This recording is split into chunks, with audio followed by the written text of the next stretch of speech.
And speaking of India, India's defence production is shattering record.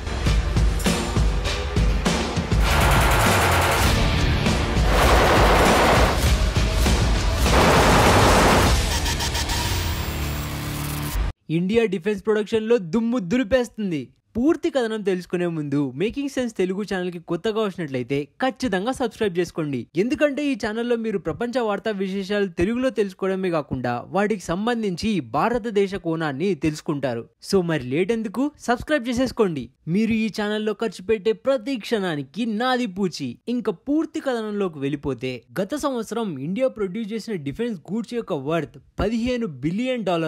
అంతేకాకుండా defence exports more than 30% పెరిగాయి. ఈ రెండు defence production లో కొత్త రికార్డులను సెట్ చేశాయనే చెప్పాలి. డిఫెన్స్ సెక్టర్ కి భారతదేశం ఇప్పటి వరకు అందించిన ప్రోత్సాహం ఇప్పుడు ఫలితాలను చూపిస్తుంది.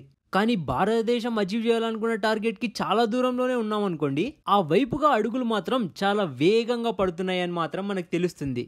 AK-203 Kalashnikov assault rifle. ఫోన్లలో ఐఫోన్ వేరయ్యా అన్నట్టు గన్స్ లో కూడా ఈ రైఫిల్ చాలా ప్రీమియం.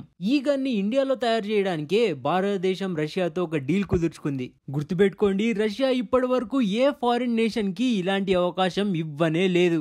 ఈ డీల్ ని భారత్ మరియు రష్యా 2021లో కుదుర్చుకున్నారు.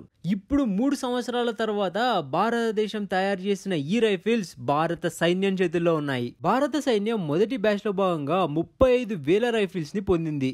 ఇవి ఉత్తరప్రదేశ్ లోని అమేథీ డిస్ట్రిక్ట్ లోని ఒక ఫ్యాక్టరీలో తయారయ్యాయి. మొత్తం 70,000 రైఫిల్ని తయారు చేయాలనేది ప్లాన్. మొదటి దశలో భాగంగా ఈ గన్నుకు సంబంధించిన అనేక పార్ట్లు రష్యా నుంచి ఇంపోర్ట్ చేసుకోబడ్డాయి.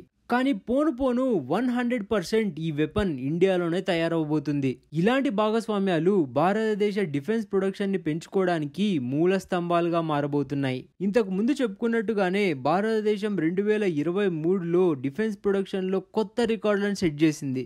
అండ్ భారత ప్రభుత్వానికి డిఫెన్స్ ప్రొడక్షన్ లో ఈ రిజల్ట్స్ కొత్త ఉత్తేజాన్ని నింపాయి. భారత్ లో డిఫెన్స్ మ్యానుఫ్యాక్చరింగ్ క్యాపబిలిటీస్ ని ఎకోసిస్టమ్ ని బిల్డ్ చేయడానికి, డిఫెన్స్ మ్యానుఫ్యాక్చరింగ్ లో సెల్ఫ్ రిలయన్స్ పొందడానికి భారత ప్రభుత్వం మరింత సానుకూలత చూపబోతుంది. ఇండియాలో ఇంతకు ముందు డిఫెన్స్ మ్యానుఫ్యాక్చరింగ్ అనేది ప్రైమరీగా పబ్లిక్ సెక్టార్ చేతిలోనే ఉండేది. కానీ ఇప్పుడు ఆ సీన్ స్లోగా మారుతుంది. ఇప్పుడు ఇండియాలోని ప్రైవేట్ ప్లేయర్స్ కూడా ఈ మార్కెట్ లోకి ఎంటర్ అయ్యారు. వీటికి సంబంధించి భారత ప్రభుత్వం ఏప్రిల్ 2023 వరకు 350 కంపెనీలకి 600 లైసెన్స్లను అప్రూవ్ చేసింది. వీటిలో Tata group, Lawson and turbo, the Mahindra group and Bharat forge లాంటి కంపెనీలు ఉన్నాయి.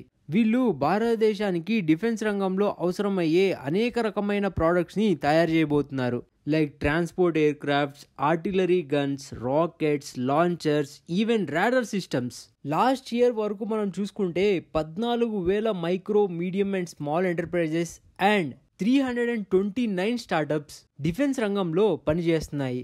దాదాపు 50 ఇండియన్ కంపెనీలు ప్రైవేట్ సెక్టార్లో ఇండియన్ డిఫెన్స్ ఎక్స్పోర్ట్స్ ని ముందుకు తీసుకెళ్తున్నాయి.